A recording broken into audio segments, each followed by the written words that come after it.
Hello everyone, दिशा concept education के YouTube channel पर आप सभी का स्वागत है। आज की वीडियो में हम राज्यसभा और लोकसभा के इम्पोर्टेंट क्वेश्चन कवर करेंगे जो आपके किसी भी एग्जाम्स के पॉइंट ऑफ व्यू से इम्पोर्टेंट रहने वाले हैं।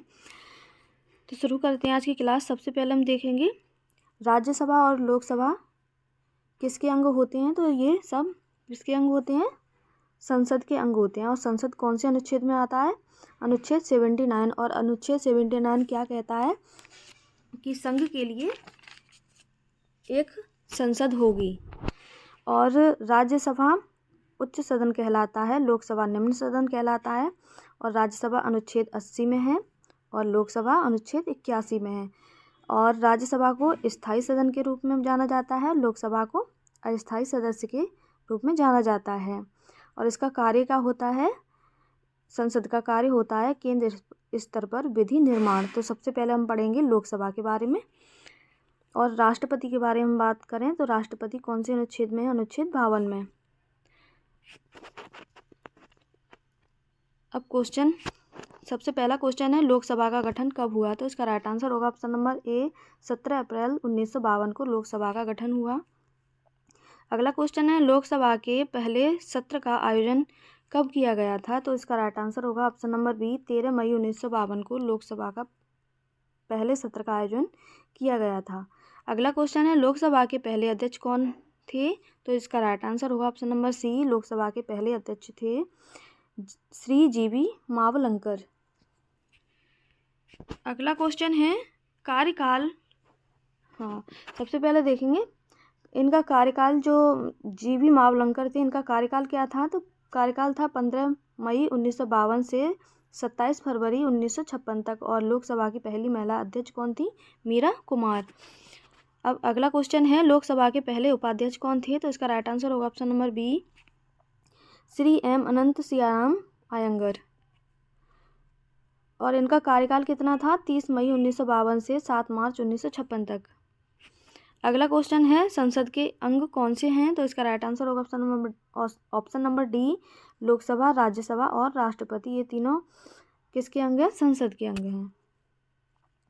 अगला क्वेश्चन है लोकसभा को कौन सा सदन कहा जाता है? लोकसभा को निम्न सदन के रूप में जाना जाता है। इसका राइट आंसर क्या होगा? ऑप्शन नंबर बी, निम्न सदन।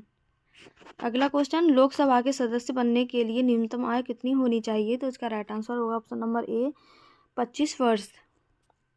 अगला क्वेश्चन है लोकसभा का सभा सदस्यों की अधिकतम संख्या कितनी हो सकती है? लोकसभा के सदस्यों की अधिकतम संख्या कितनी हो सकती है? तो इसका राइट आंसर होगा ऑप्शन नंबर बी, 552। और 552 कैसे कैसे होते हैं? तो 530 सदस्य राज्यों से चुने जाते हैं और 20 सदस्य केंद्र शासित प्रदेशों से, 2 सदस्य एंग्लो इंडियन समुदाय से चुने जाते हैं। इनको सबको मिला के कितने हो जाते हैं? 552। अगला क्वेश्चन है वर्तमान में लोकसभा सदस्यों की संख्या कितनी है? तो इसका राइट आंसर होगा ऑप्शन नंबर बी, 545। अगला क्वेश्चन है लोकसभा सदस्यों का कार्यकाल कितने वर्ष का होता है? तो इसका राइट आंसर होगा ऑप्शन नंबर सी, 5 वर्ष का कार्यकाल होता है लोकसभा सदस्यों का। अगला क्वेश्चन है लोकसभा में राष्ट्रपति कितने एंग्लो इंडियन सदस्यों को मनोनीत करता है? तो इसका राइट आंसर होगा option number B, 2 Anglo Indian सदस्यों को मनोनीत करता है। कौन करता है? राष्ट्रपति। अगला क्वेश्चन लोकसभा अध्यक्ष किसके द्वारा चुना जाता है? तो इसका राइट आंसर होगा ऑप्शन नंबर बी, लोकसभा सदस्यों के द्वारा लोकसभा अध्यक्ष चुना जाता है। लोकसभा अध्यक्ष अपना त्यागपत्र किसको देता है? तो उपाध्यक्ष को सौंपता है अपना त्यागपत्र। अगला क्वेश्चन है लोकसभा का नेता किसे कहा जाता है? इसका राइट आंसर होगा ऑप्शन नंबर बी, लोकसभा का नेता प्रधानमंत्री को कहा जाता है। अगला क्वेश्चन है लोकसभा को भंग कर सकता है? कौन कर सकता है? राष्ट्रपति। और किसकी सहमति से? तो प्रधानमंत्री की सलाह पर लोकसभा को भंग कर सकता है। किस राज्य की लोकसभा में सबसे अधिक सीटें हैं? इसका राइट आंसर होगा option number A, Uttar Pradesh की राज्यसभा में सबसे अधिक, उत्तर प्रदेश की लोकसभा में सबसे अधिक सीटें हैं। उत्तर प्रदेश की लोकसभा में कितनी सीटें हैं? तो 80 सीटें हैं। भारत में पहली बार चुनाव कब करवाया गया? तो इसका राइट आंसर होगा ऑप्शन नंबर ए, 1951 से 52 में पहली बार चुनाव कराया गया था। 2 महीने तक अनुपस्थित रहने पर कौन से सभा के सदस्यों की सदस्यता समाप्त हो जाती है? तो इसका राइट आंसर होगा ऑप्शन नंबर बी, लोकसभा की सदस्यता 2 महीने तक अनुपस्थित रहने पर समाप्त हो जाती है।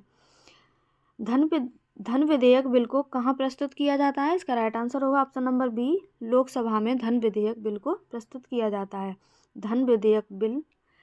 धन विधेयक लोकसभा में प्रस्तुत किया जाता है। धन विधेयक अध्यक्ष निर्धारित करता है कि कोई विधेयक धन विधेयक है या नहीं है, और धन विधेयक कौन से आर्टिकल में है? आर्टिकल 110 में। जब संसद में अति महत्वपूर्ण मामलों पर विचार होता है तो उसे क्या कहा जाता है? इसका राइट आंसर होगा ऑप्शन नंबर सी, शून्यकाल कहा जाता है। और प्रश्नकाल कितने प्रकार का होता है? 3 प्रकार के प्रश्न पूछे जाते हैं प्रश्नकाल में। कौन कौन से? तारांकित, अतारांकित और अल्प सूचनात्मक प्रश्न। और जो शून्यकाल आता है वो प्रश्नकाल के तुरंत बाद ही आता है, और कितने घंटे का होता है? 1 घंटे का होता है। इसका समय कितना होता है? 12 बजे से 1 बजे तक का समय होता है।